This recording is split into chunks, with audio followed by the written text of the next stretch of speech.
Are you ready to lose your phone? One of the things I've been asked about recently is mobile phone security.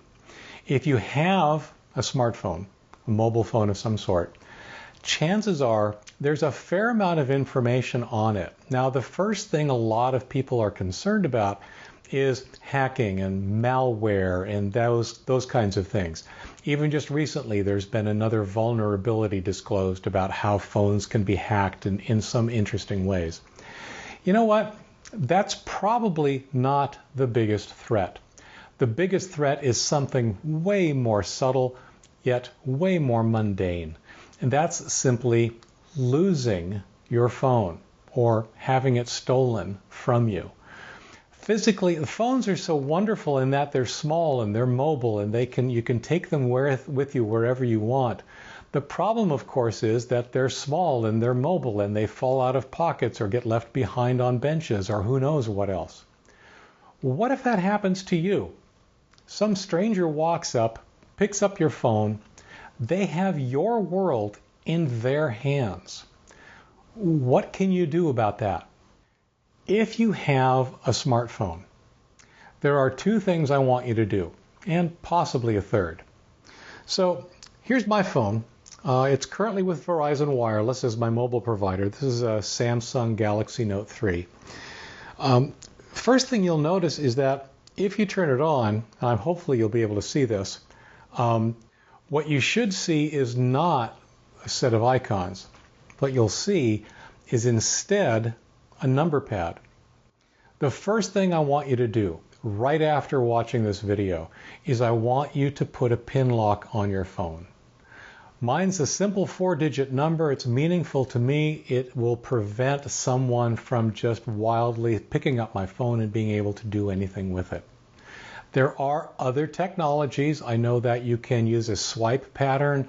You can use fingerprint identification on some phones. I honestly don't care what you use, but I recommend you set something up immediately because that not only does it keep honest people honest, but it actually does end up as a frustratingly good first layer of defense against thieves and people who just somehow end up with your phone in their possession. It prevents them from accessing your world. Now, there are two interesting aspects of the PIN code, at least on my phone. One is if you get it wrong 10 times, the phone will self-destruct. And by self-destruct, I mean it'll simply erase everything that's on it, which is pretty much what you want. Getting it wrong 10 times in a row is not something you or I are going to do with our own phone. We're going to remember our own PIN codes. If somebody's gotten it wrong 10 times in a row, chances are they're trying to break in. The safe thing to do, the right thing to do is for the phone to erase everything on it and then therefore no longer be of interest to the hacker as anything other than a naked phone. The other thing, though, that a PIN code will do is it will prevent the data connection from being able to access any data on the phone. Like most phones, mine has a USB connection on it. And using that USB connection, I can copy files to and from the phone without any problem. Of course, if that is the case, that means then that if anybody can hook up a USB cable to my phone after they've stolen it, they theoretically would be able to access whatever data I happen to have placed on that phone. The PIN lock prevents that from working. It allows the phone to keep on charging through the USB cord if that's what you want it to do, but it will prevent data from being able to be accessed. That can be very important depending on the sophistication of the person who has your phone, who ends up with your phone. So that's the first thing I want you to do. The second thing I want you to do is I want you to go to the Android Device Manager on the web. That will actually, for Android phones, allow you to set things up so that you can locate your phone if you've lost it. And in fact, you're also able to ring it, which of course you could do by calling it, or there is in fact a remote wipe option so that rather than having to wait for a hacker to get the PIN code wrong 10 times, you can just say, you know what, I've lost my phone, I don't know where it is, or it's in some place that I know it shouldn't be, wipe it. Just erase all the data off of it right now, I'll deal with it some other way. The Android device manager does require that you have location services enabled on your phone, which is fine. Honestly, if you're paranoid about that, if you're concerned about location services on the phone, somehow exposing you to some higher level of tracking or something, then you probably shouldn't have a mobile phone to begin with, because all of that could be done by the authorities if they need to, just using the cellular network or the data network that you're probably already using. Enabling location services allows you to know where the phone is going to be. And in fact, it actually would allow you to allow trusted others to know where the phone is as well. So you'll need to enable location services on your Android phone for this to work, but it will then allow you to quickly and easily determine where the phone is and whether or not that's something you want to be concerned about. I know that iPhones have something similar. I'm not as well versed on the iPhone, but they definitely have the same thing associated with your Apple account. You can log in and find out where your phone is.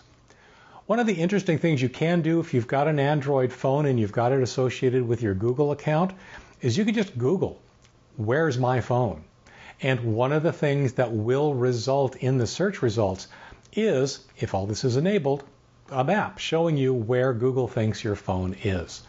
Very convenient. It's a great shortcut if you forget the URL for the Android device manager.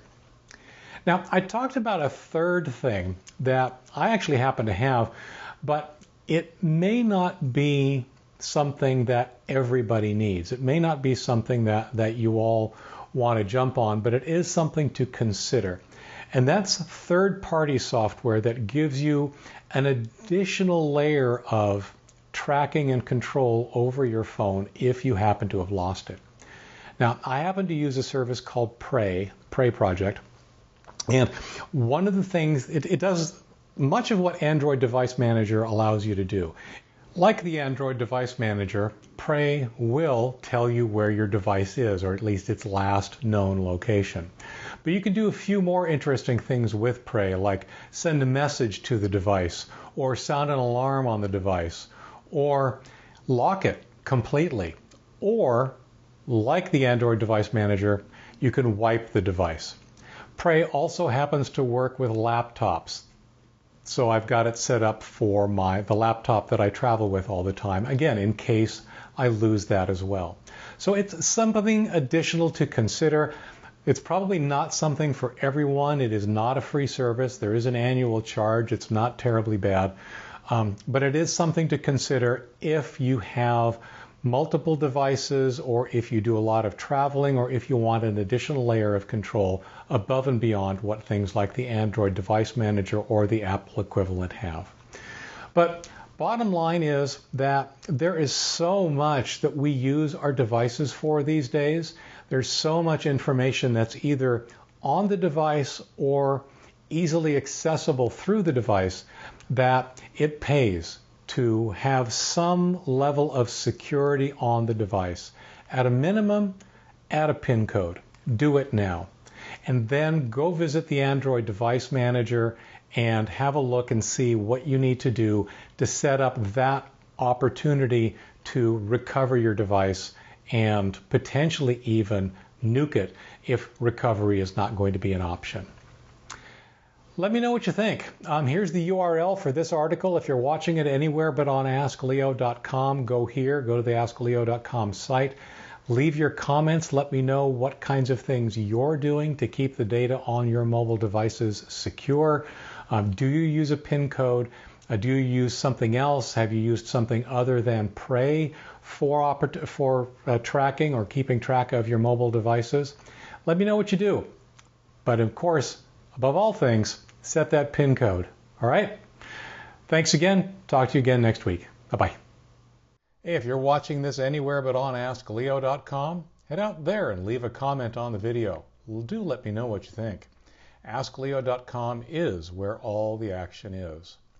If you're not subscribed to my weekly newsletter, now's a great time. Each week I send out the latest answers and other interesting news and commentary to something approaching 60,000 people just like you. AskLeoBooks.com has my latest selection of books on topics ranging from backing up to internet safety and more. Thanks again for watching. Until next time, I'm Leo Notenboom for AskLeo.com.